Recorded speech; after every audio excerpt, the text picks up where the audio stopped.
So, ladies and gentlemen, welcome back to Eazy Conversations. Thanks a lot to everyone who listened to the last episode featuring the homie Matt and I. Hope you enjoyed listening to us share our various travel adventures of the past. Who can forget those memorable trips we took? And yeah, hopefully, just maybe some potential inspirations for trips that you would like to do down the road. And yeah, if there's anything that you think we should have our eyes on, let us know and we'll get into those down the road. So now for episode 171 of Eazy Conversations. I'm extremely excited, of course, to be back in the studio virtually with the homie Matt. So what's up with the people? What's going on, everyone? Hope you're having a great day right now. Had a lot of fun on the last episode, Eric. Today's episode is real special, though. We have a first-time guest on, and we haven't had that in maybe years, and I'm very excited to talk to him. So, Eric, why don't you introduce our guest and our topic for the show? Definitely years. Extremely excited to introduce to the pod some injection of life in terms of a new topic that's completely foreign to Matt and myself, and I think will be really interesting for the listeners today to get into. So, bringing on my homie, fellow coworker, and winemaker supreme, Harneet Singh. So, what's up, the people? Thank you, Eric, for the warm welcome, and thanks for having me. Uh, yeah, I wouldn't call myself a wine supreme. You guys might know a bit more than I do, but essentially, I started winemaking basically out of guilt. I moved to this new place, and it had a wine like just this vine grapes growing in the backyard. And the first year when I moved, I just gave them away. Like my friend was actually interested in making wine, and he's like, "Hey, can I have them?" And I'm like, I had no use for them, and I'm like, "Okay, you can take as many as you want." But the next year, they keep on coming back, and you have to pick up the mess. Like there's birds, raccoons, other kind of animals. They're trying to eat these grapes. So I'm like, okay, I got to do something. Either I cut the plant, or I do something with it. And one of our colleagues at work, he told me, hey, why don't you just try starting making wine? And I'm like, okay, maybe that's something I should do. And I had an ultimatum from my family, like you just cut it or do something with it, because they were kind of getting tired of cleaning up after these these Just grapes. fair, yeah. So yeah, there you have it. Like I basically got guilt into making it, but 3 years later, I kind of enjoy it. It's like a hobby now. Yeah, for sure. Okay, so it was an accidentally stumbled upon this situation, and then you made the best out of that situation that you didn't anticipate getting into. You said it's been around 3 years, so I'm guessing we're talking like 2022, which like around that time frame, which I think is when like a lot of people coming off the heels of COVID too were getting into these like getting into sourdough making, for example, or little hobbies like that and self sustainability. And you didn't have that in mind before you had this place.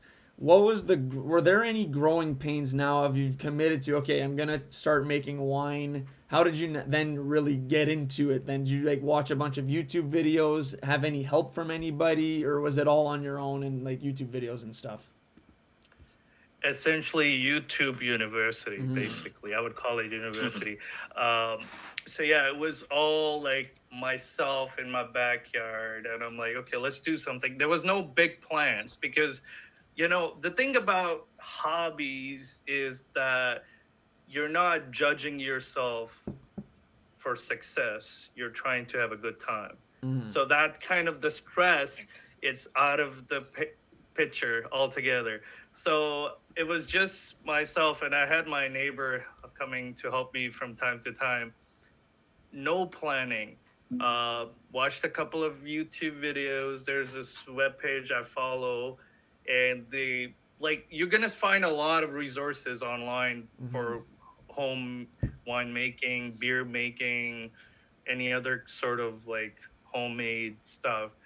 And then there was one that I really stuck to, uh, because it was purely simple, like with the equipments that you have at home in your kitchen for most of it. Mm. So I stuck with that, and then slowly kind of added stuff to my repertoire of winemaking. Now it's like a huge mess. My basement's like half full of carboys and buckets and like Okay.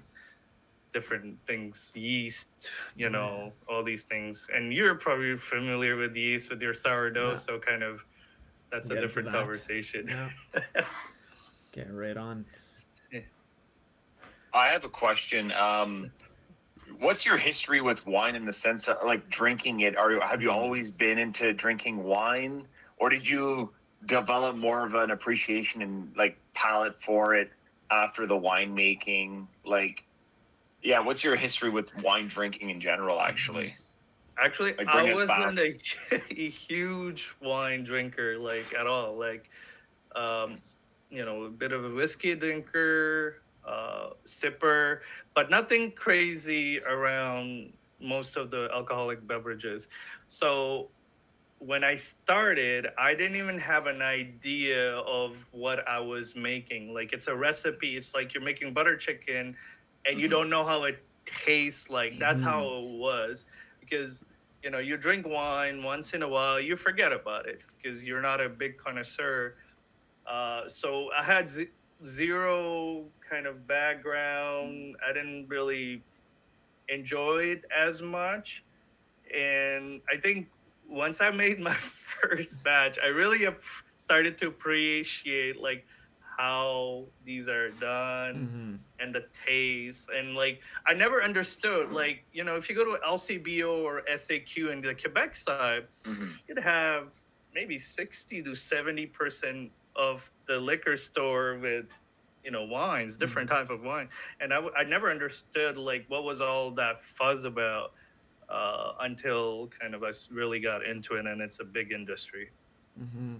So when you're talking about like what's interesting to me is making your own anything really, the control over what it's going to taste like is you have no idea what you're going to get, especially that first time. So that first batch of wine you made, like how did it taste like? And then I guess another question would be to like the alcohol control, like how do you know if you're going to brew a super strong wine, not strong? Like that's interesting to me as well, but if you can like kind of get into those two, I know those are two big pieces there, but it's interesting. Like, how did it taste the Yeah, first batch? like so it's essentially, let's start with like the bare basics, the concentration and the taste.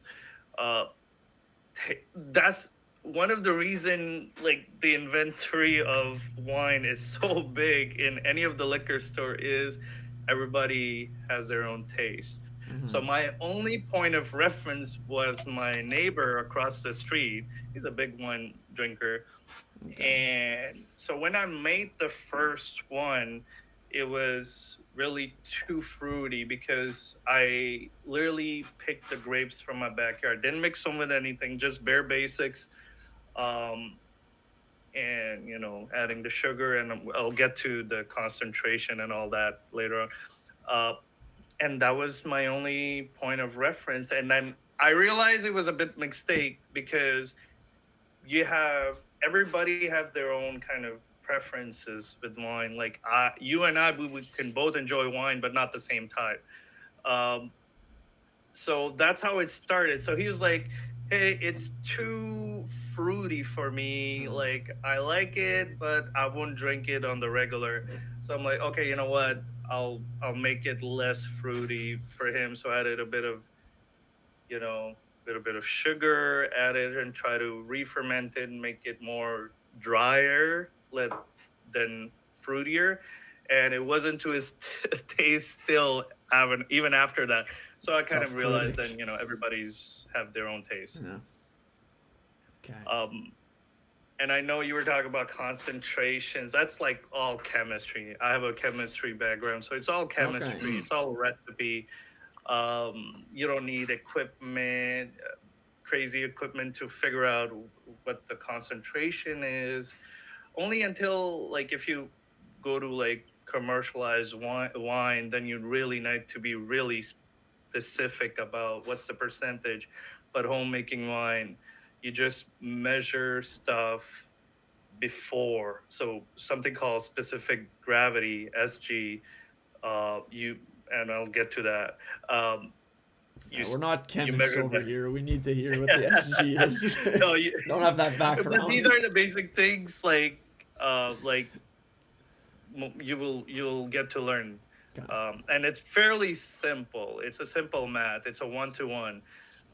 So you measure things in the beginning, and then every day or every few days you continue measuring it until you reach a specific point, and that kind of is your finished product.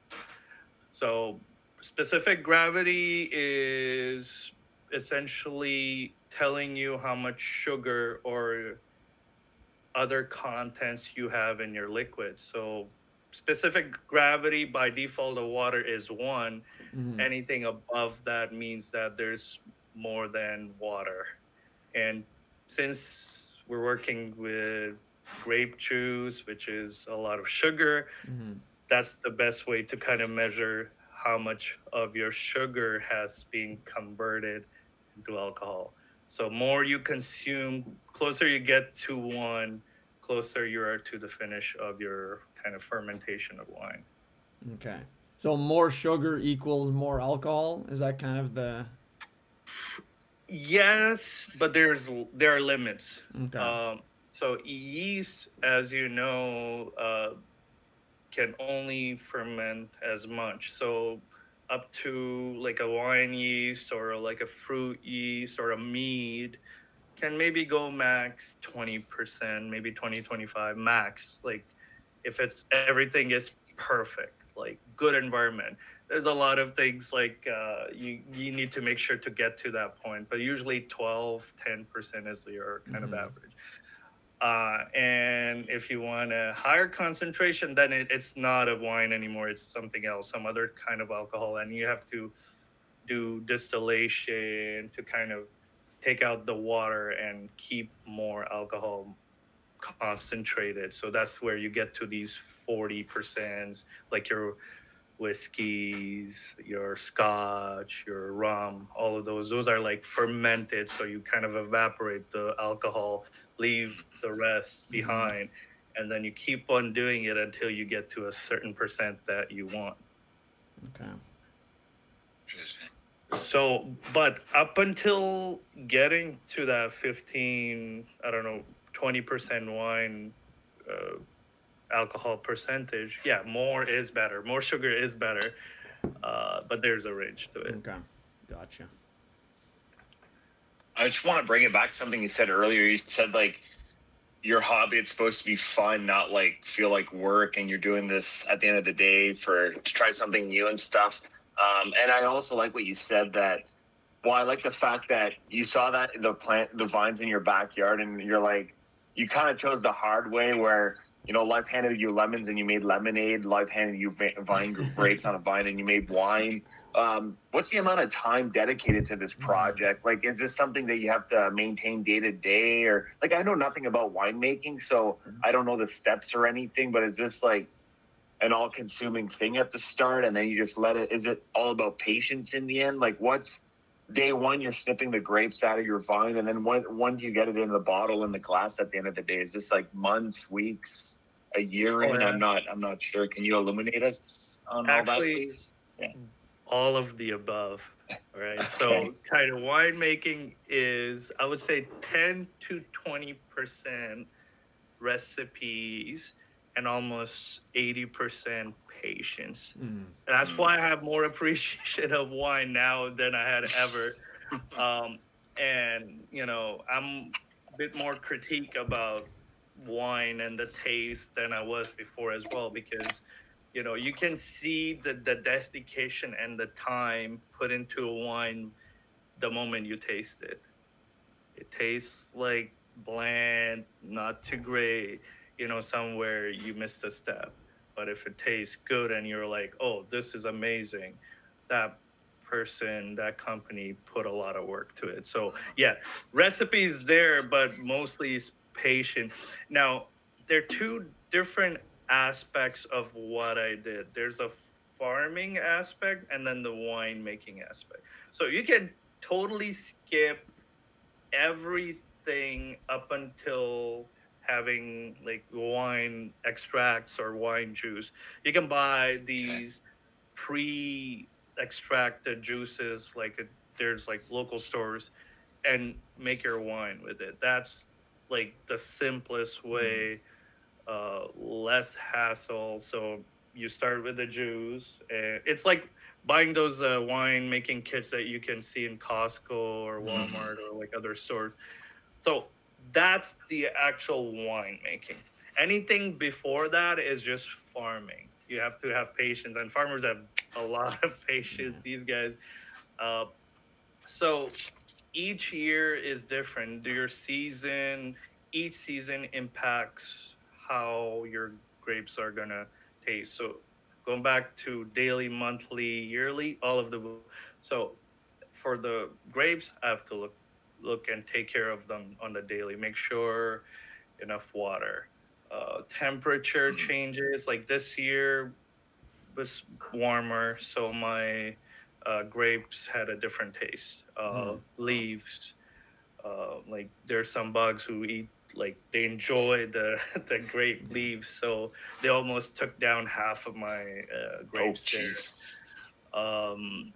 Different aspect, and timing is really important in like the farming aspect of grapes, like when you pick them, when you extract the juice, uh, how much water you put, like fertilizer, trimming. That's something I knew about it a year ago, but I didn't kind of follow through. So grapes, they keep on growing until it's cold and they're frozen. So you every year you need to trim it all the way down to a few feet because they're gonna grow back and then they're gonna give you grapes. So if you leave them the way they are, they need to kind of find nutrients from the existing branches, and that's a bit more harder for the grape. So like simple stuff like these can make a huge difference. Um, and once you like pick the grapes, you have maybe a day or two before they start going bad, unless you have a fridge. I don't have a commercial fridge to fit all of these, so um, Yet. and then yeah, it's like a recipe. It's like a grandma's recipe. You know, you have to put the tomatoes at this perfect time, the seasoning at a perfect time. You put it before and after, it's gonna taste totally different. Um, and once you get to the wine kind of racking stage, maybe weeks, months, and if you want to age it, uh, it's actually aging is like one of like a cheat code. It's like you just let it sit for a year, it's gonna taste so much Okay. like just hidden in there, and then you age it with like flavors, oaks, and whatever like you want to taste it like. You let it sit, it's gonna settle down, and it's gonna give you one of the best like flavors. How often are you doing, like, when you talk about the farming, the maintenance and everything, like your Super Bowl is when you pick the grapes and then you just start to get to work on them. I'm just imagining you're putting them in this like wooden oak barrel, feet in there, and just start pressing down on them, get the juices out. Is that just an old wives' tale, or is that in fact how you do activate and get that alcohol and fermentation process going? And from that moment on, you said it's only a couple of days, then you start kind of bottling them. How does that all work? Like the making process Oh, from picking. no, I wish I had that many grapes to do what you were saying. So it's right now with the amount of grapes, it's just manual. I crush it by hand, let the juices out, let it sit for a day or two, and then feed the yeast. When like so, kind of going back, there's two types of fermentation for grape wines, at least. One is like simple simple fermentation, and there's a dual fermentation. So that also adds a step. Okay. So if I want to do a simple fermentation, I'll take the juice out and then feed the yeast and then look over it over a few weeks to a few months and measure the specific gravity that I mentioned earlier. The other one is if you want more fruity like color from your wine, then you start the fermentation with the grape still in it, so it kind of extracts everything like the juices, the flavor, the color. So that's a different step. So that can take a couple weeks until then you kind of extract the juice and you start fermentation. I haven't done the feed part yet. It's for when I'm you go kind commercial. of I'm a clean freak, so even though the bacterias will die out after the process, I Yeah. just rather just do it Smart. by hand. And just one more question on that process. Like, what's your like in Canada, especially, right? We have a colder climate, so I'm imagining grapes, from what I know about them in wine, like they thrive in a warmer climate. So, are you just cranking the heat in your place, like in a specific room, like the basement? Is it just like an oven in there? How does that kind of work for you? I think for yeah, it's for red grapes, room temperature is good enough. Okay.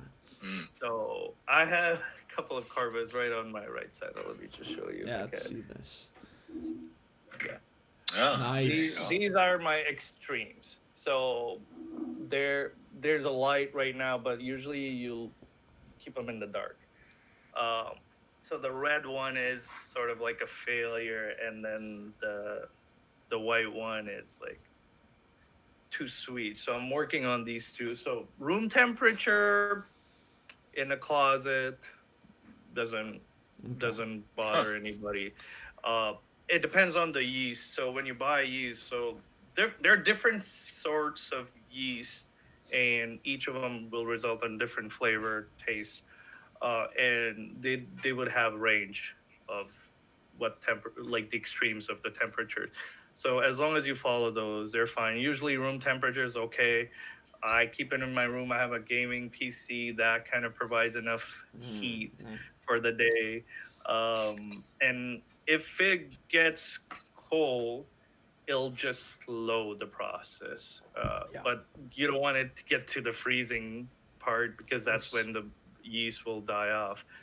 But if it gets cooler, it's going to take longer. So you can add, like, put more heat around it, or you can just let it sit for a few months because, you know, ideally I would want to leave it outside, like in my garage, but it gets too cold in there. Yeah. that makes sense. You said you started in 2022.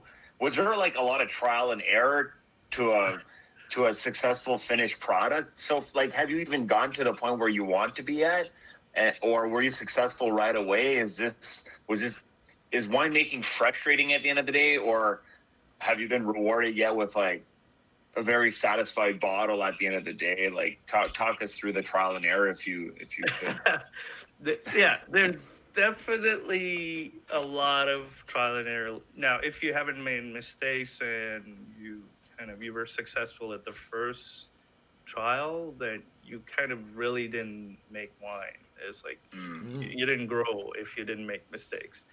My first one, I think my first one was really special because, like, as I was learning, I was following the step to the point, to the time, temperature, everything. Uh, the taste wasn't that great, but the recipe was fine. The taste depends on the types of grapes you pick. But after that, when I started to do a bit more and more experiments, that's where there's a lot of lesson learned. A lot of lesson learned. You learn about acidity. You learn about um, how much sugar, what kind of sugar you want to put in there.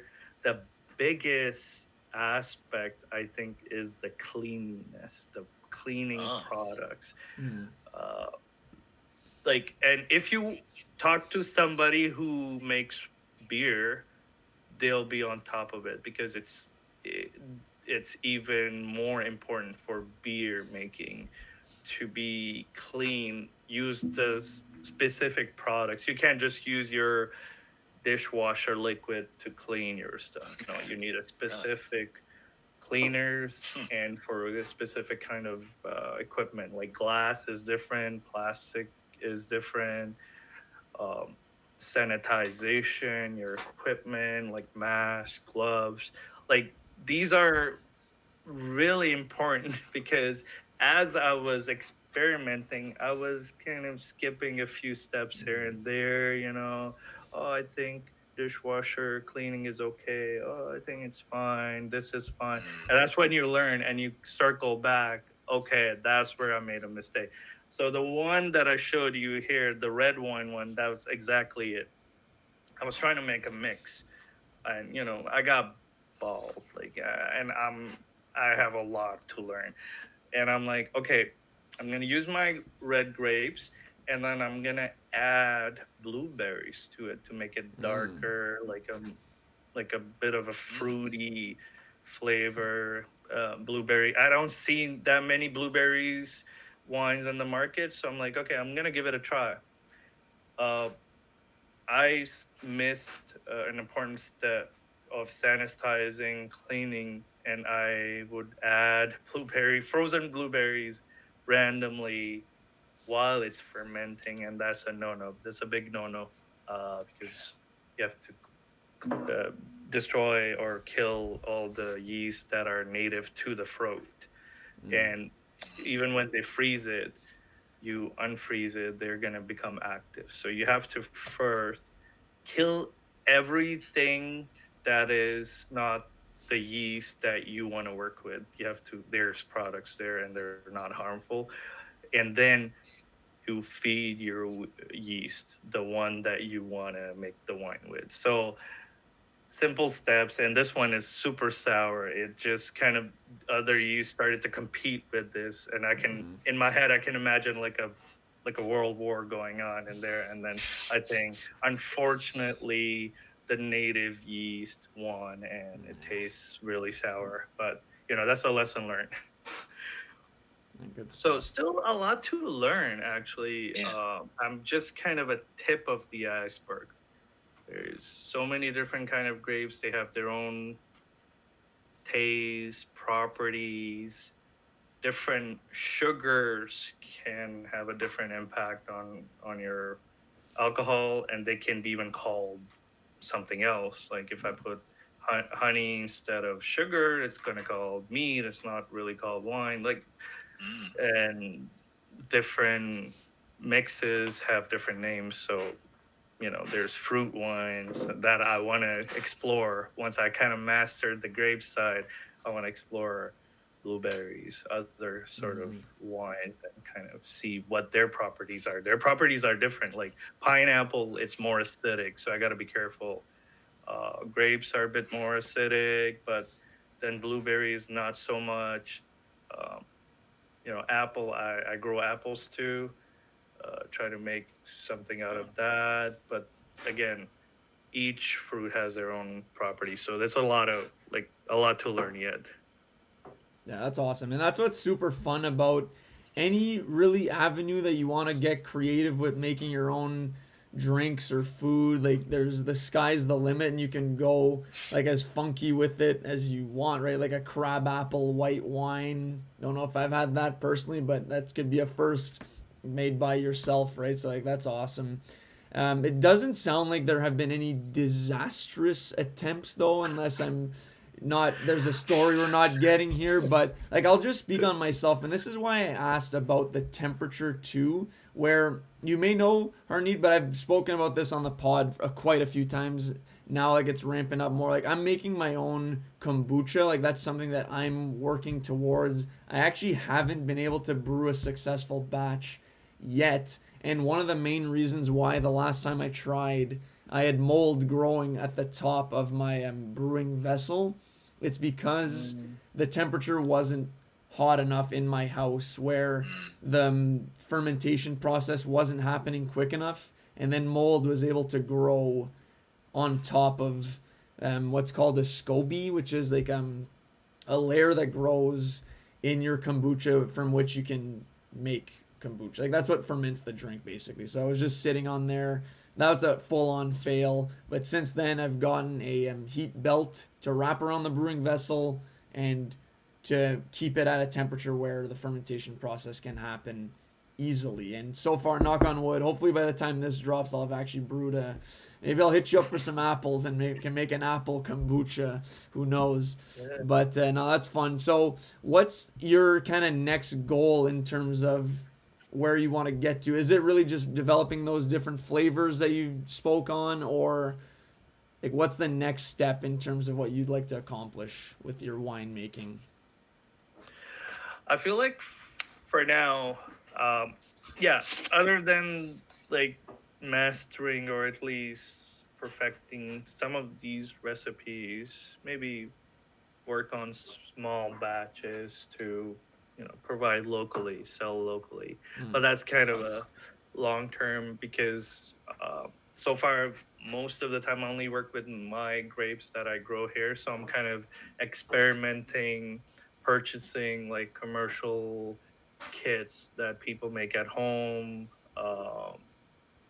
and see how they work because if I want to do something like small and locally, I need like providers. And for now, it's a passion and a hobby, so I'm kind of really focused on that side of things. But ultimately, you never know how things goes. People are learning more and more around my friend circle, around my neighborhood. What I do, but I'm not gonna close the door on anything yet. So let's see. In the next few years, maybe I'll have a brand, or I'll be just growing in my backyard, and I'll share a bottle or two with you too. It's awesome. Like Oh, that'd be great. it's like you have a cheat code too for anytime you get invited to somebody's house, like a housewarming party or game night, whatever. Like, yeah, here's a bottle. Didn't have to pay a cent for this too. So that's like nice, and like it's a great personalized gift to elevate the evening, make someone happy. Like it's a one of one, right? Like I'm assuming every bottle you make is slightly different than the last. So like you're maybe mixing in, like do you mess around with different sugars too, like cane sugar, monk fruit? What are we talking here? What's your normal go-to? Like just white or?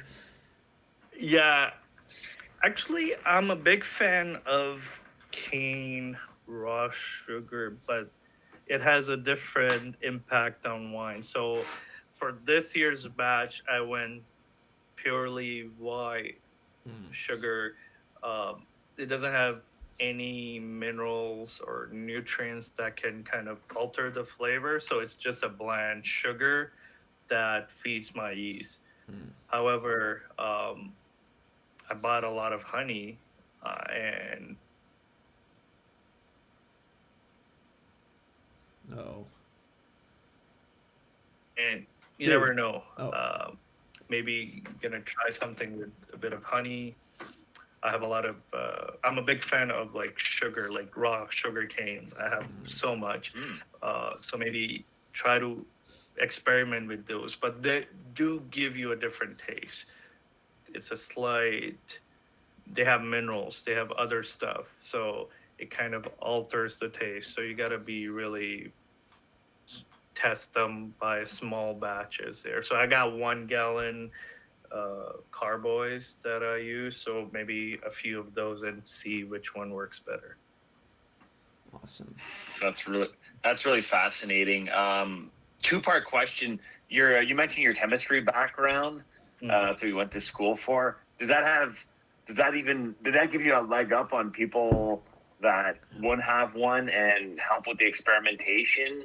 Or would you say that it hasn't really had an impact? And two, is winemaking more like, do you enjoy the journey more or the destination? Like, do you enjoy all this, trying new recipes, or at the end of the day, the best part is it like having that first sip of your new concoction and saying, yeah, like it was worth all this time? Or do you enjoy the making process more?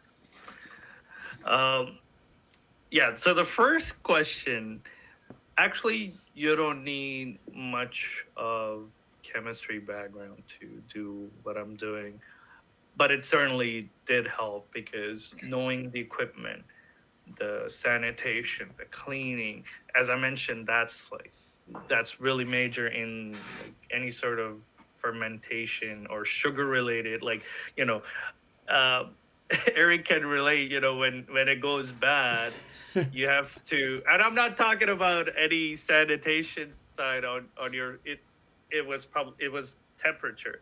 Yeah. But knowing the basic definitely kind of gave me a little head start compared to if you have no background. So, but it's easier to learn. It's like learning a cooking recipe. Hey, you need Right. to put this much teaspoon, clean your dishes, Yeah. boil your water, throw in it's the same concept. So it doesn't take long, but as long as you understand why you're doing it. Because if you're just following a recipe, not without understanding it, especially in uh, wine making or Mm-hmm. beer making, then you might accidentally skip this and then learn it the hard way. So that's kind of Yeah. really the basis of it, the cleanliness, the sanitizing, and all that. And that's what I had already. So kind of really helped me out. But the rest is simple enough. It requires a lot of patience. So if you have patience, then you're okay. But if you want it in a week or two, that's not gonna happen. You might as well go buy buy it somewhere. Mm-hmm. Um, and the second question, what was the second question again? Just like, do you enjoy more the journey or the Oh, destination? Like, I do enjoy the journey more than the destination because, again, I'm not a huge wine drinker. I do enjoy it, but I enjoy it more kind of giving to a friend and them enjoying it. So that's okay. like a nice part of it. But I enjoy the journey more because, Mm-hmm. oh, look at this thing progress, and I know from A to ground to like the bottle, like it was all me. So it kind of, Mm-hmm. you feel proud sometimes when you make simple things like that. Um, and it teaches you about gratification Mm. because we're in a world where instant gratification is such a norm Mm-hmm. that doing things like that as a hobby, it just teaches you, okay, a bit of patience and how a delayed gratification, what impact does it have? So yeah, it's more of a journey for me. Man, I Okay. love that answer, honestly. I feel like that's something that's really applicable. Like you said it perfectly about how these days it's also something that's kind of missing in what's popular, like especially on like social media and content is like quick hits, Mm-hmm. TikToks, abundance of small like quick dopamine hits, whereas this is Yeah. an extended, and I completely agree with you where, and I haven't even made kombucha or sourdough yet, but just the journey of like either feeding a starter or watching that thick layer of mucusy like substance form at the top of the vessel, like it's just fun, and you know that you're putting in time and energy, and hopefully it ends up being something that people enjoy, like you said, with the giving the wine away to people, to your neighbor who seems to have a very high bar, and I hope he is enjoying your wine now that you've made a batch that's satisfied his standards. But no, that's like super well said, and yeah, I just wanted to throw that in there as well, that it is just a fun thing to like invest time and energy into. Like, would recommend it, whatever you want to get into, strong recommend. If you end up having grapes at the property you purchase or rent, like just go get your hands in there, throw the hazmat suit on, Walter White style, and get into it. Yeah, pretty much. And it's not that I didn't have disasters. I had disasters like uh, I filled my carboy a bit too much. Went to work, came back. It's overflowing all over the place on my wall. My basement smells like not exactly wine. It tastes like something else. And as you said, the process of the smells. You now I start to know what's smells good or bad. Are we on the right track just by smell? Uh, the other day I experimented with like Walmart, uh, those grape juices, those 2 liters bottles. I wanted to just experiment with them, and that like smelled like fart. Like, and that's a process. Like it's a self suffer. Um, so things like these, it just kind of helps you be a bit more patient and see, okay, good things do take time. So you gotta appreciate the work, you gotta appreciate the process, and when you kind of get the good result or acceptable result, you're proud of it and you want to do more. And that's essentially most of the hobbies, right? Like if you want to learn guitar, piano, like people think it's just it takes a few weeks. No, it takes years, not months, years. Piano is so difficult. Guitar playing is so difficult. Hell, playing video games takes time too, right? Like people think it's simple. So once you master that, then you feel really good about it yourself, and that's a different kind of a dopamine. Yeah. It's like that old, like, you reap what you sow, right? Yeah. And I loved hearing you talk about the different variations, like all the little things that will impact the taste. And I bet you can do this like 1,000 different variations and never always find different ways of doing it. Like, is this something you see yourself doing in 5, 10 years, 20 years because of the different variations? And has it taught you to be more patient in other aspects of your life doing this winemaking? Oh, definitely. I do see myself doing this because, like, my grandparents, they were farmers. Okay. They know how to farm. I didn't learn much from them about farming, but I feel like it's embedded It in was me. always It's in in my there. DNA. Yeah. Yeah, and because of this, I started growing other stuff like fruits, vegetables. Like I go tomatoes yearly, eggplants, Oh, jalapenos, onions, garlic. Like these things, they do take a bit less because they're seasonal. And it taught me I wouldn't be doing this if it wasn't for the grape wines, because those take a lot of time and it's just the patience. Okay. It's like growing your baby. You're like, oh, look at that. It's growing, a few inches today or tomorrow, and it's a daily progress. Yeah, I don't have a kid. I don't know what it feels like, but I can say, you see it growing, and you're like, and when you finally eat it, you're like, okay, it tastes totally different than anything I would buy at the store. No, I 100% relate. Like, we've been growing a garden probably since like COVID is when we started growing, like either from seed or planting in garden. Don't have a kid either, and it kind of in a weird way, it's like, oh, it's my baby cucumbers growing or whatever. Like, it's just like a satisfying thing. Or just when like new leaves sprout up, like just seeing a growth like a flower. Like, it may sound silly to any parents listening in disgust right now that we're comparing And I'm Kirby not a parent, cucumbers. so if it doesn't feel the same way, just 100%. ignore this. Definitely not. But no, I get what you're saying. And so, in terms of like, you've said so many good things that could go off here, but I'll just focus on kind of what Matt just said too, where you have an interest in a lot of things, or you just mentioned like piano, guitar. I don't know if these are also things that you do dabble in, but pretty much any hobby is an art, and you seem to get into a lot of things. Wine right now is what we've chosen to focus on, and we also talked about like future plans. And you mentioned at the start, you weren't really a wine guy, you were a whiskey guy from day one. Do you see yourself getting into that game down the line, making your own whiskey? Is that something that would interest you and that you would consider getting into?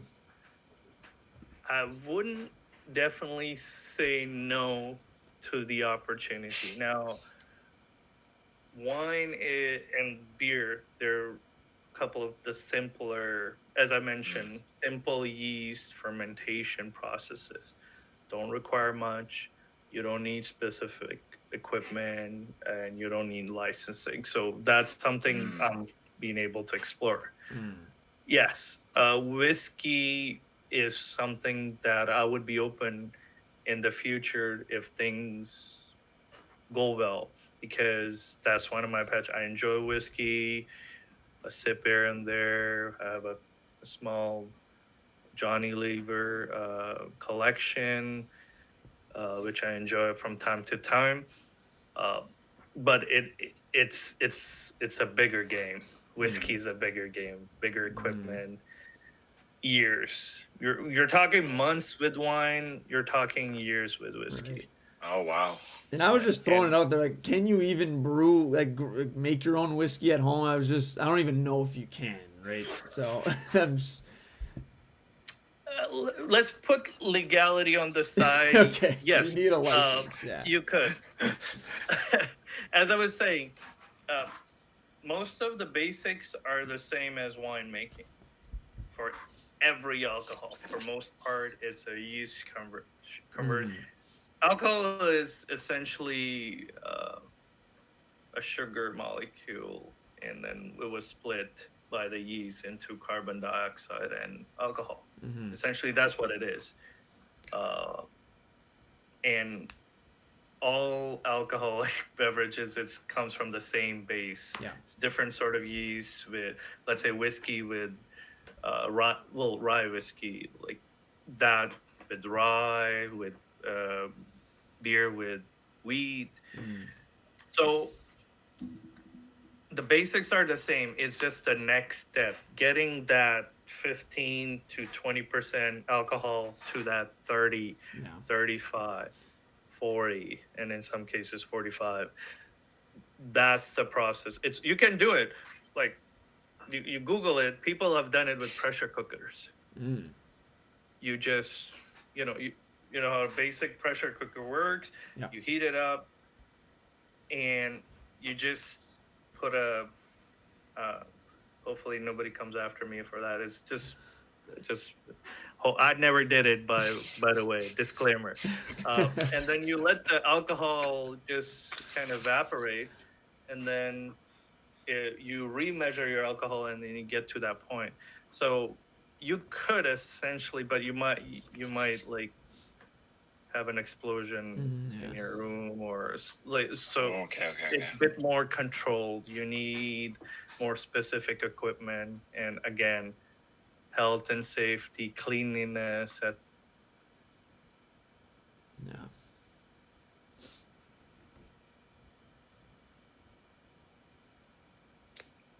I don't know if it's a lag or not. Harneet lost the guy for a second. These breweries, and kind of understand. Yeah.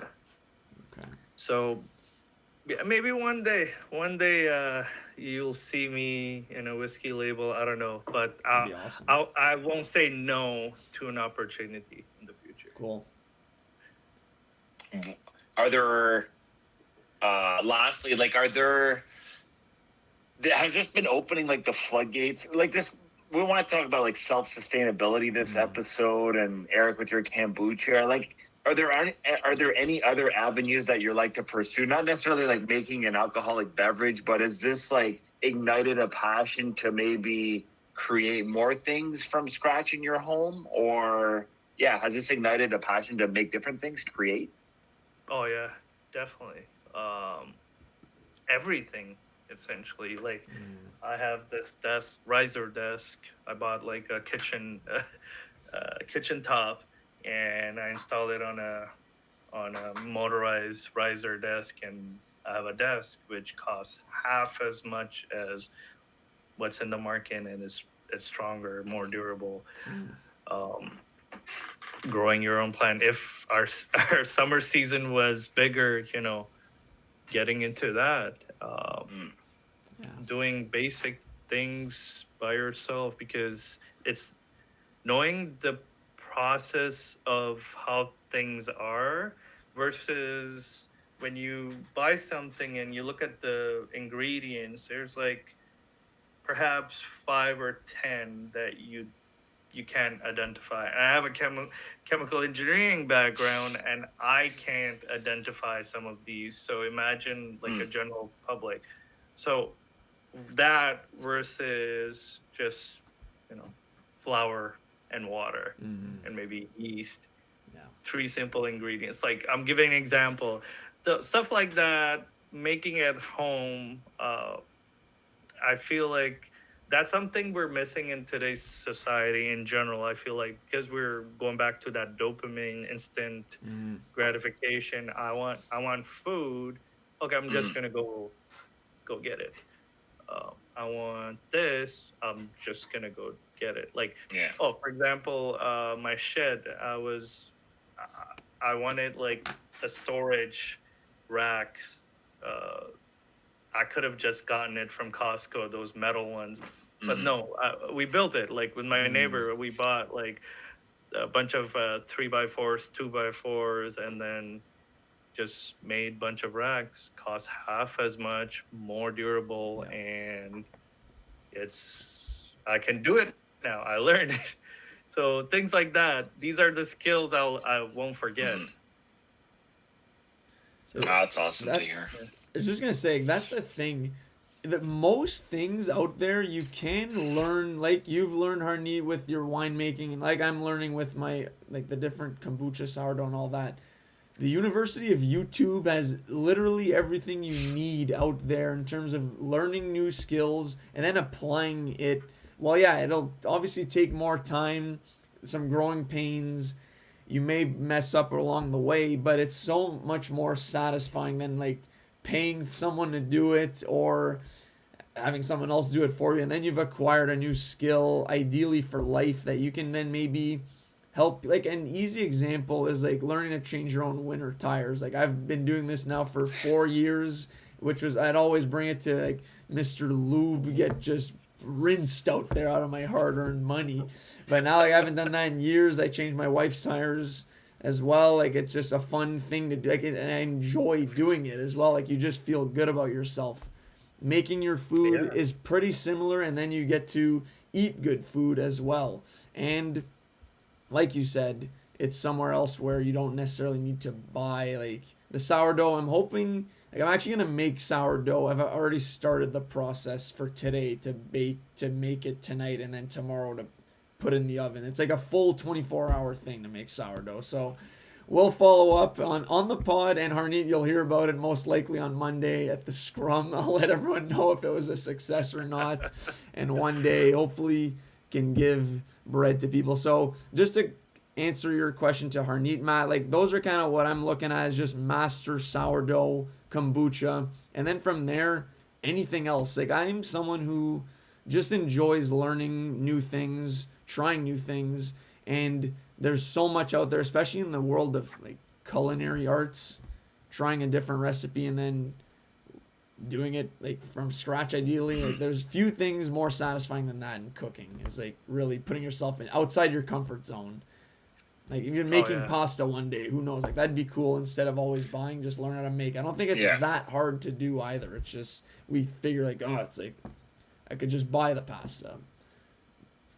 No, so it's important that we are always learning and growing as we get older, right? And keep things, make life less boring, and it is so much more rewarding when it's homegrown, right? And it doesn't even have to be food, like you said, with the shed, and Eric with the the car stuff, which I was thinking the same thing. Like every year I learn so much more about my car and like how it works, and more like doing the maintenance myself, which I have all the time and space for, and I'm going to be doing more and more every year.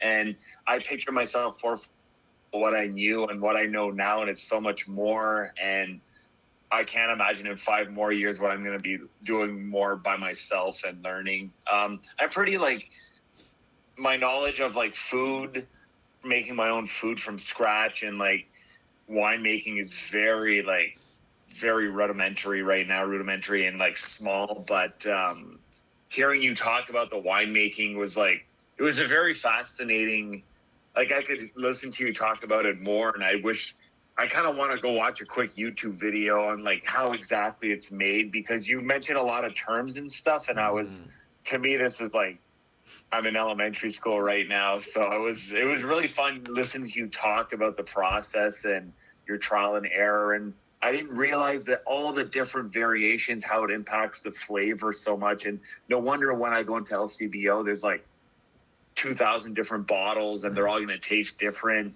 You can do it 1,000 times and they're all going to taste a little bit different. It was really fun. A very interesting, very educational episode for sure. Loving everything I heard. Yeah, absolutely. Matt, is there anything that you'd want to like have on your radar, like immediate-ish future, want to try out, or not to put you on the spot? Like for culinary items, I don't know. I'm still very intimidated, not gonna lie, but I'm more into like the explore the building things myself, more like on a house type, more like around my house, do things myself, don't pay for services, do them myself type of deal. I'm still kind of intimidated. I'm still like learning how, just cooking, I'm learning so much every year. So now like making my own product is still maybe far off on the horizon. But doing things around the house, like non-cooking stuff, that I'm exploring a lot more. And then maybe one day I'll start making my own pasta. I had this crazy thought of like, I do have the setup for it, like reconverting an old shed into a chicken coop and having my own eggs. But that's like a long-term project here. Yeah. Because I do live like on an old farmland, and I would have the space to farm too, honestly. But it would be more like a garden, not actually farming like a giant strips. But yeah, no, nothing short-term, guys, but long-term for sure. Like crazy ideas like chickens and stuff like that. What about you? What about you, Eric? Well, I mean, like I said, me right now, like those are my 2 main ones I want to really nail. And then it's like, ideally can get a good garden going. Like this summer was rough for us in terms of how much we actually harvested out of the garden.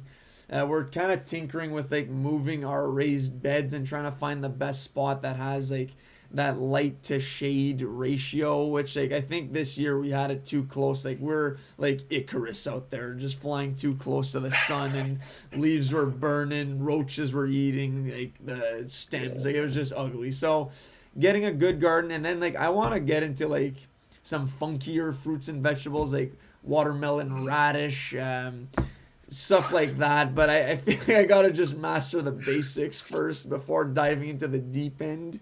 And one other thing I'll say that I'm really enjoying learning about, especially sourdough.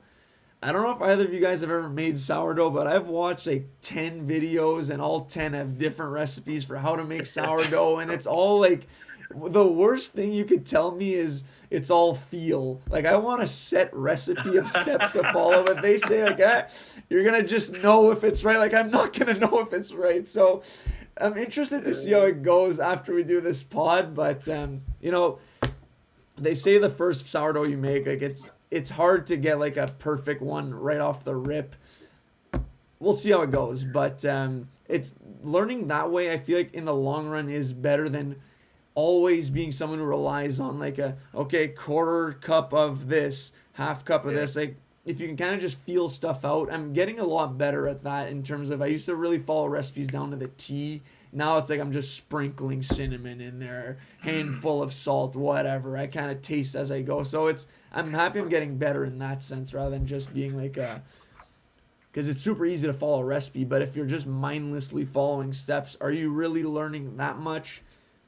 And hey, I've been following recipes for years. I'm kind of just starting now to get to a point where I'm a little more comfortable with like what goes well with what. So I'm happy with that, and hopefully we can just continue to get better there. No, that's fascinating because that's what I was gonna say too. You start with a recipe and then you wing it, like, and there comes a time that it's a feeling. I was laughing because the moment you said it, I had like a little, you know, I go back memory lane with my mother when she would make like, she would make some recipes and they were always amazing and she would never measure anything. Yeah. I had created a YouTube cooking channel for her during pandemic that we kind of fall off of that when she went, like she was ill, so we kind of stopped that.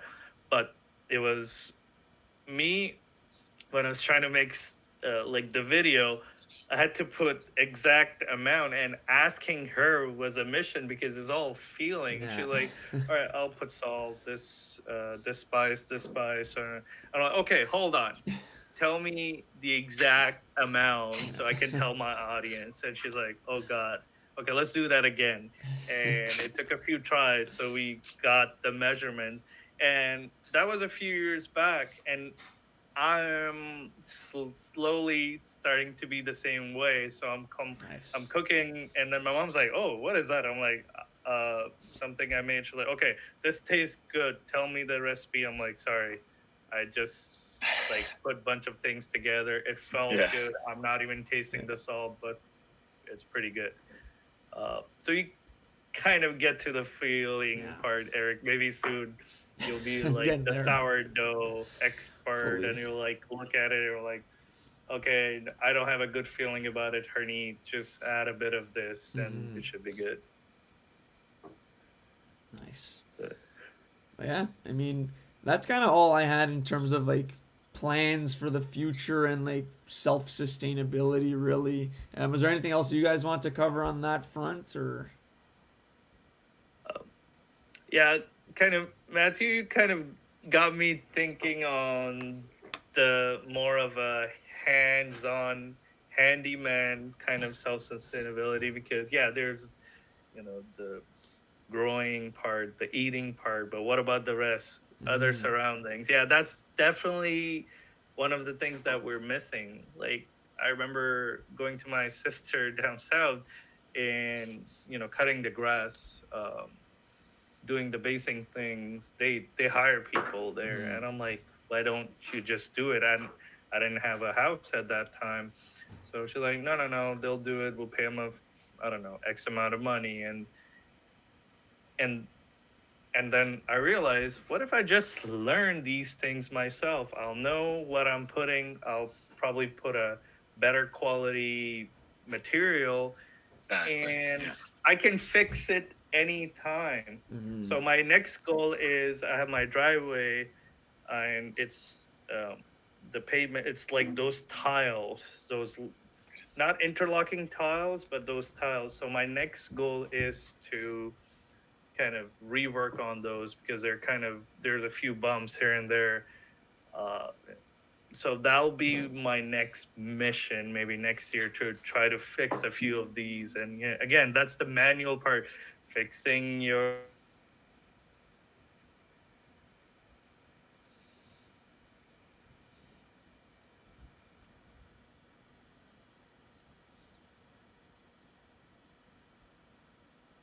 $100 for that. And then my neighbor's like, hey, Kate, let's teach you.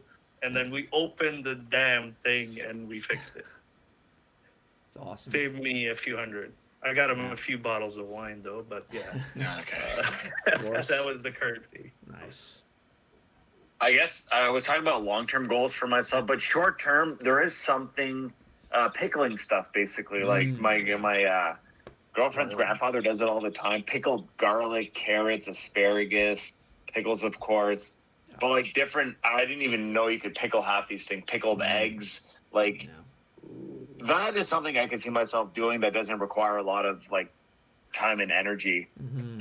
Well, you got to pickle it for a while, but like it doesn't seem like I need too many things and materials, so I can see myself doing that. Nice. For sure. Yeah. Yeah, I've enjoyed pickling stuff. Like, well, pickled red onion too is like a really easy one to do. That doesn't like literally could be ready within like 15 to 30 minutes. The longer it sits in the fridge, probably develops a stronger taste, but like it's good enough for me like in a poke bowl if I need something to sprinkle in there in 30 minutes. Vinegar, water, salt, ready to go. And it's a great add-on to really anything. Like I said, poke bowl, but it can go on a salad, a sandwich, whatever you want. It's like a nice added, different kind of food, like culinary palette, I guess that's covering. I don't know, but anyways, tastes great, looks good in there too. Yeah, I know, and yeah, pickles easy to make. I've been making my own pickles. Like I'm literally haven't bought a pickle jar in months. Don't ever see myself buying them again. Just buy the mini cucumbers, slice them in 4. You make your little brine, which you can get an allspice seasoning, like a pickling spice seasoning, which you heat that up, pour it over, throw a couple of bay leaves in there in your mason jar, and in a few days it's good to go. So yeah, no, pickling, I love pickling stuff. Am I seeing a night where we're each bringing our own masterpiece? We're only missing some cheese there. We got wine, we got sourdough, and we got pickles. Right? I think that's a good start of a night. That's actually perfect transition to. I did ask people on Instagram if they had anything that they had made on their end and that they'd like to share with the people. So the first one was from the homie Mike Martin's former coworker of Harneet and I's. He said that he's done beer with good success, but he would like to try making cheese at some point. So maybe he's our guy. Fly him in from Winnipeg. We're all good to go. But yeah, no, making your own cheese, like I feel like is something that'd be relatively, I don't know how simple it is really there, but start off with some milk, either heat it up or like, I don't even know how you make cheese, but it'd be cool to do. I'm like, it's simple. I have no idea how it's done. I know how to make one time of cheese, but not your traditional ones because that's a different ball game. But yeah, like paneer or it's closer to feta. It's similar kind of texture that you heat up the milk, pour vinegar in it, and then you just filter. And that's it. That's your basic. Put a bit of salt in there, and you got your. It's close to mozzarella, similar process, but I haven't tried mozzarella yet. So that could be. Hey, we can ask our expert Mike about it and see what he says. Honestly, making your own cheese would be huge. Like we love cheese in our household, and the price of the brick is only going up out here. So if you can learn to just buy milk, buy maybe the carton, I don't know, and then you go from there, make some cheese. Like that's another life, just a money-saving hack, perhaps. But yeah, absolutely. For sure. You can get access to those milk from the farm. I know you can, but that's the good stuff. Yeah, that's definitely. the good stuff. So yeah, thanks, Mike. And then the next one is from the homie Curtis Daigle, been on the pod multiple times. He submitted 2 gingers. So at first I thought he was talking about like he's grown ginger, but then I realized he was telling me his 2 kids. So like that's awesome. Love to see it. Yeah, that's the biggest commitment process. Temperature control, every sort of control. Exactly. So no, love that, Curtis. I actually do want to like grow ginger, the root as well. It would be nice. Like I enjoy ginger in a lot of recipes there, but I don't know how complicated it is. But yeah, so no, thanks, Curtis. Great.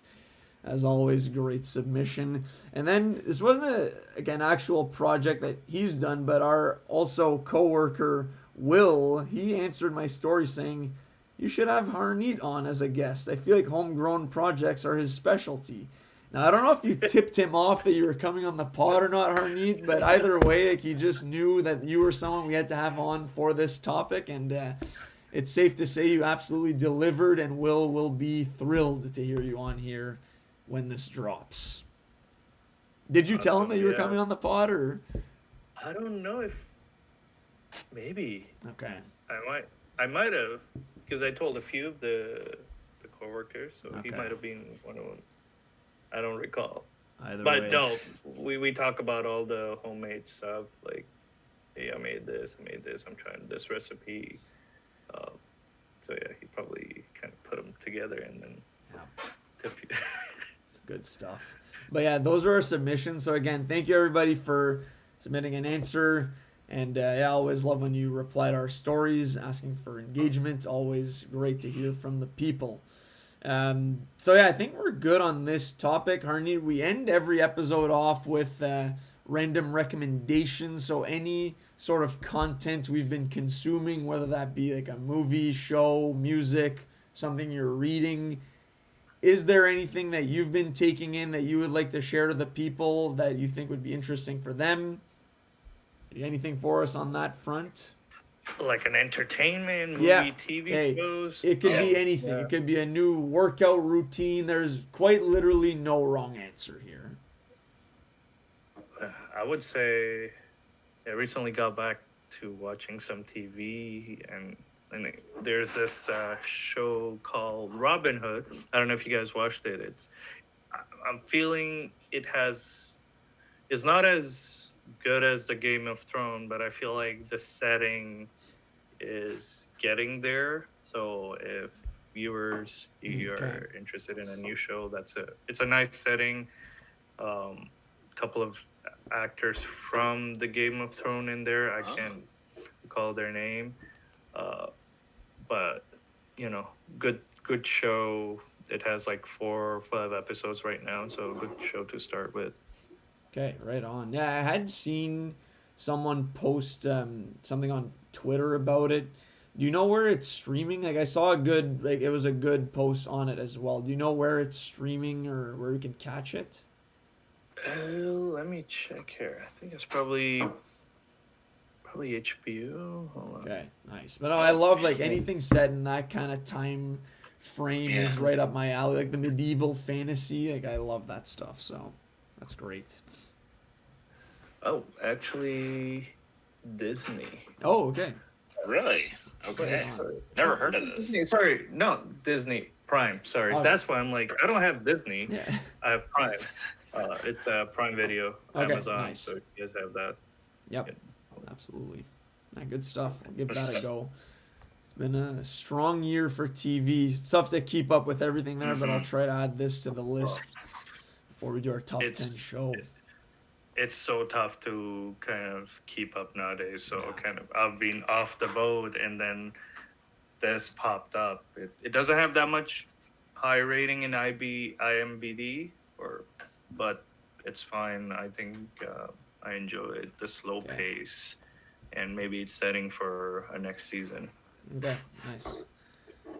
Good stuff. Matt, This illustrates how many streaming sites we have when we can't even. And be careful with ratings too, right? Like people's opinions. Yeah. Normally it's a good. Yeah. Anyways, I've never heard of this show, so I'll definitely have to look into that. Curious to see which actors are in it actually now. So I'll Google that after. You have Sean Bean. Oh shit! Okay. Ned Stark himself. That's how you get me into the show. Yeah. That's a good start. Great start. Yeah. And there's like, I don't want to ruin it. There's like similar setup for the first season. Okay. So Sean Bean dies in episode 7 then. No. He's fine. I don't want to kind of ruin any, but you'll see. You'll see it. You'll be like, aha, that's what Harneet was talking about. Gotcha. But similar setup, really kind of, they're slowing into the setting of the environment. Like, on Game of Thrones, they set the environment. It's not your regular setup there. So kind of trying to feel the environment, and that's when it's going to start picking up in a few episodes where they're actually things moving. Gotcha. So you'll see. Nothing wrong with a slow burn, so that's good. Agreed.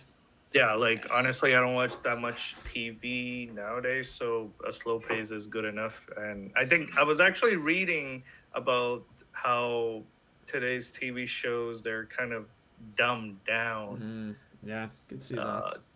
Because we're not paying attention. People are on their phones while watching TV, so they want to make it simpler. So things like that can really help you. That's a whole that's a topic for another show right there. That thesis there, or 100%. that premise you just said, that's awesome. What about you? Anything for you, Eric? Yeah, so I've been there's a lot of rap albums that are coming out that I don't know if they'll all make my top 10. So I do want to talk about one right now called Stardust by Danny Brown. So he's like a somewhat underground, on the fringe of relatively popular in terms of, like, if you follow rap, you probably know who this is. But his rapping style is like really out there, where he's like changing his voice up and down, like super deep voice, super high, weird delivery. I've been a fan of his for a long time, and he's someone who has been like very well documented drug addict, like has done like every drug imaginable, and I'm very happy to hear that he's like 42 now, he's sober. So I love to hear that and hear him rap about those things on this album, in what I found is like one of his better albums in the last few years. So really want to highlight that. If you're like aware of Danny Brown, must listen. If you're not, I'd still give it a spin, because it is really different than what like traditional rap sounds like. And on this album there's a lot of foreign artists, like Spanish, other like I don't even know what some of the other artists' ethnicities are and what their languages are that they're rapping, singing in, but I found it to be really enjoyable. Like I said, I don't know if it'll make my top 10 or not, but really good album, Stardust, Danny Brown. Check it out if you're a fan, for sure. And even if not, test it out, see if it's something that you could enjoy. Like, I think there is something in there for everybody, and a lot of good messaging as well. Yeah. All right. I have to check. I saw it drop, Derek, but I haven't listened to it yet. But hearing you talk about it now, that it's going to be the next album I listen to. Nice. Like you said, it's been a strong year, and definitely. I'm liking these. Looking like an honorable mention for you, like you said, but that doesn't mean. I mean, we could do a top 20 this year, right? And they'd all be great albums. Yeah, so definitely. Good to hear. Do you like that genre, Harneet? Like, do you like rap music, or are you a rock, or what kind of music do you listen to quickly? Honestly, I'm not a big music. I'm a radio music guy. So essentially what's on the radio, what's kind of latest, I'll listen to it. But I don't have I do have traditional, like, I'm Punjabi, I'm from India. So Punjabi music, that's kind of my genre. And then anything else, if I feel it, I'll listen to it. There's no restrictions on I don't listen to that or whatnot. So rap, rock, even jazz, nice. All these different variations too. But Bollywood's up there for me, and Punjabi. There's Punjabi rap apparently, and that's pretty good back home. There might have been some on this album. Like, I couldn't tell you, but like I said, there's a lot going on here. And Stardust, Danny Brown, Twin Peaks soundtrack, if you want a couple of recommendations on the spectrum of different genres, would recommend those two just now. If you want some jazz, Twin Peaks soundtrack, for sure. Yeah. Great recommend. Following up on the last episode, I did finish the TV show The Offer, about the making of The Godfather. Nice. That was great, phenomenal show, very quick and easy to watch. And I am on Peacemaker season 2 right now. I just started that. I know exactly whatever you said last episode, Eric. It's very applicable. Like, it's Definitely different than season one. Yeah. Well, I'm only at the start though. I'm only like 3 episodes in, but still really enjoying it. What I'm gonna recommend, I'll just recommend one movie right now that's on Netflix, directed by Guillermo del Toro. His Frankenstein adaptation, which I loved. I thought it was beautiful, and despite the running time of like an hour or 2 hours and 2.5 hours, flew by for me, and I thought it was a beautifully acted and visual movie with a very tragic story of Frankenstein that most people know already. But it was, to me, it's a must see for the year. Nice. Frankenstein. Yeah, that was on my list too. With Robert Downey Jr. Oh no, is it? No. Oscar Isaac. Oscar Isaac. Yeah. Okay. Yeah. Yeah, I saw it and I'm like, okay, it had good reviews, so maybe. Oh I'll yeah, watch it's great. that. Nice. I was hoping you'd recommend this, Matt. I'm actually reading Frankenstein the novel right now. I'm halfway through. Okay. So I said it a few episodes ago. I've had it forever, never read it. Now I'm almost like I said, halfway through. Really good stuff, and I'm curious to see what that adaptation looks like. I've never seen like the OG Frankenstein that you had mentioned a few episodes ago. Never seen that. I feel like the book probably became that movie. I don't know if the movie that you just watched is that close to the novel. So once I'm done that book, I'll watch Frankenstein the movie. Glad you enjoyed it though. Looking forward to it. Yeah. Without revealing anything, I did look it up, and Del Toro definitely does puts his own twist on certain aspects of the novel from what I've heard. Nice. I've never read the novel, but it's definitely not like word for word like the novel. Okay. I know that for sure. Good stuff. But Del Toro does that, right? He puts his own twist on stories. He loves that monsters, basically. Like, look at all his movies, Hellboy, Shape of Water. He likes that. He loves putting the monster at the forefront, right? And no, Jacob Elordi, who plays the monster, was amazing. Like, I'd seen him on that show Euphoria, and what movie was he in? Saltburn. Yeah. He's great in that too, actually. But he's amazing as the monster. And Oscar Isaac is phenomenal as Victor Frankenstein. And you got Christoph Waltz in there as always doing great as a supporting character. No, the acting's top notch in this, and the setting is top notch, and the costumes and the production design, and this movie looks amazing. Yeah. Nice. Yeah, I feel like Oscar Isaac, he's like collecting his gems. He's everywhere. Yeah. Oh yeah. Great actor. Star Wars. You go Marvel. You go. It's true. Yeah. Good point. Yeah, like everywhere. And I'm like, oh my god, he's just collecting these gemstones, and he'll have a have a gauntlet. Yeah, he's the Thanos of the acting game. No, he's a great actor, right? Like, he has that range where he can do those Marvel roles, those Star Wars movies, but then does like a Inside Llewyn Davis or Frankenstein, which I'm sure like are more on the dramatic side. So no, big Oscar Isaac fan. Anything he's in, I feel like merits a watch. And Frankenstein is a classic story. Guillermo del Toro, great director. I'll watch this like very soon, no doubt. Good stuff. That's all I had to recommend for this one. We just did our last episode a week ago there, so haven't taken in too much more. Been focused on the sourdough and kombucha games, but looking forward to keep updating on that front. And Harneet, it was a pleasure, like super fun to get into all this stuff with you. It's been like a very educational episode for Matt and I, the non-chemical engineering podcasters of this episode, and learned a lot of fun having you on. Any final notes for the listeners? Well, first of all, thank you both for having me. It was fun and enjoyed it. Like, always talking about the things you do, it always brings pleasure. So pleasure's all mine, guys. For the audience, guys, like, if you ever want to get into winemaking at home, it doesn't take quite a lot. Just as long as you just follow the basic stuff, it's like cooking a recipe or anything. So for the audience, you want to try it, you can Google it or reach out to these gentlemen, and they'll hook me up.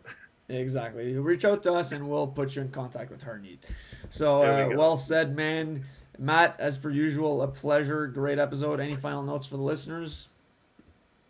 Just first of all, thank you everybody for listening, but also thank you, Harneet, for coming on the podcast and making something that seems scary in my mind at first. Like, you broke it down, and it's not a daunting task, and it just requires, time and patience and proper preparation. I learned so much today, right now, like in the last hour and a half or so. I just got smarter, right? I learn stuff every day. I learn a lot right now, and I'm very happy you came on and talked about one of your hobbies. And I love hearing people talk about what they like doing, their hobbies, stuff like that. I love it. I can do it all the time. But yeah, thank you for coming on. Thank you everybody who submitted an answer to Eric's Instagram story, and thank you for everybody who listened to the podcast. I really appreciate it. Well said, Matt. So, yeah, thanks a lot, everybody, for listening. Stay tuned for episodes dropping every 2 Mondays. Continue to enjoy the winter approaching months. Watch Frankenstein. And yeah, peace.